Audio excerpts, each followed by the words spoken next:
School का audit जो हो रहा है उसमें आखिर दिक्कत क्या है?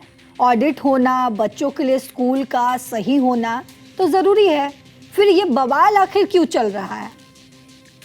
देखिए, एक बहुत महत्वपूर्ण आपने सवाल पूछा है। जी। और ये जो शिक्षा है ना, वो बेसिक है आम आदमी की चीज में। शिक्षा, स्वास्थ्य, ये बेसिक जरूरतें हैं। जी। मतलब देश का भविष्य शिक्षा से होता है। और सबसे बड़ी समस्या, दुर्भाग्य इस देश का रहा है कि शिक्षा जो है वो बहुत अच्छी स्थिति में नहीं है। स्कूल में है तो टीचर नहीं है, वहां पढ़ाई नहीं होती है, मिड डे मील में गड़बड़ियों की शिकायतें आ रही हैं।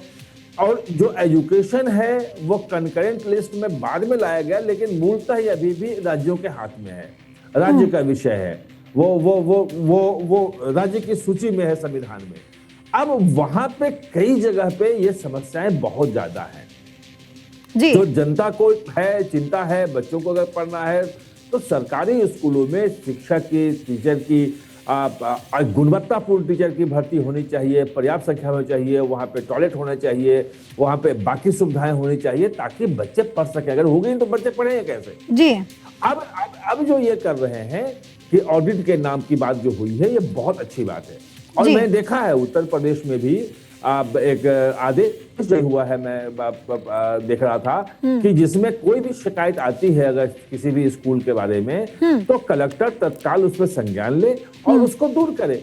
वहां बच्चे निकल के आ गए कि भाई हमारे यहाँ जो है वो टीचर नहीं है, तो सरकार संज्ञान में आई कि भाई हम उनके यहाँ टीचर की नियुक्ति करो। कैसे करोगे, क्या करोगे? कहीं बच्चे आ गए कि उनके स्कूल में पहुंचने के लिए जो है वो जहाँ रास्ता है वहां पानी भरा हुआ है।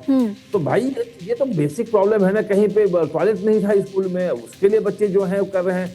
तो ये तो बेसिक चीजें हैं जो ऑडिट में होना चाहिए और ये दुरुस्त होना चाहिए। और मेरा ये मानना है कि जहां स्कूल है वहां के लोग अगर सजग होंगे तो समस्याएं नहीं होगी, किसी को कुछ करने की जरूरत नहीं पड़ेगी। अब तो मतलब सजगता इतनी है कि आप कहीं भी कोई प्रॉब्लम हो, आप सोशल मीडिया पे डालो और पूरी दुनिया से समाधान आपको मिलेगा। लेकिन हाँ, मेरा ये कहना है, जो कॉकरोच जनता पार्टी से कि जो ये अभियान है उसको लेके जो सशंकित हूँ इस बात को लेके कि ये अराजकता का माहौल ना बन जाए कि कोई भी 5 आदमी खड़ा हुआ किसी के लिए कुछ करना है और हम ऑडिट कर रहे हैं जी, और हम वहां पहुंच गए, वहां डिस्टर्ब करने लगे बच्चों के लिए। अभी तो कुछ संगठन है उत्तर प्रदेश के जो सामने आए हैं कि आप लड़कियों के स्कूल में घुस जाओगे, 4 घंटे 5 घंटे आप ऑडिट के नाम पे ले लोगे, वहां पढ़ाई डिस्टर्ब होगी, बच्चों का अपना जो निजता जो है वो भंग होती है कि वहां आप जाके देख रहे हो।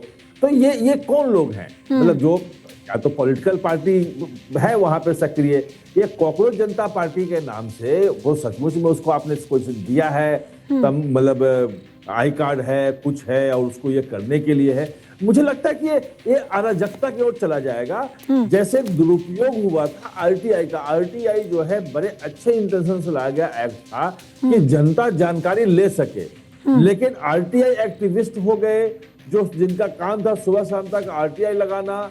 उसमें अच्छे आरटीआई भी लगे, अच्छी जानकारी भी आई, लेकिन बहुत बड़ा मिसयूज हुआ लोगों से कि आरटीआई से मंगा लिया और उसके बाद जो है वसूली चलने लगा, बाकी चीजें होने लग गई। उसको खिलाफ आवाज उठी, उसको फिर कर्टल करने की बात हुई कि भाई यहाँ इसको बाहर किया जाए, इसमें ये चीजें शर्तें लगाई जाए। तो मुझे लगता है कि जो एक जेन्युइन काउज है, मतलब स्कूलों को, स्कूली शिक्षा व्यवस्था में सुधार का, बाकी चीजें का, जो हर आदमी फील करता है, इसमें कोई दो राय नहीं है, उसका जो है वो इस ढंग से सस्ते तरीके से नहीं होना चाहिए कि कोई भी 5 आदमी पहुंच गया उसको ऑडिट कर लिया। उसके ऑडिट की व्यवस्था जो है वो पंचायती राज में अपने आप से है और वहां के ग्रामीण के लोग जो हैं वो खुद सामने आए कि हमारे बच्चों के स्कूल में ये समस्या है।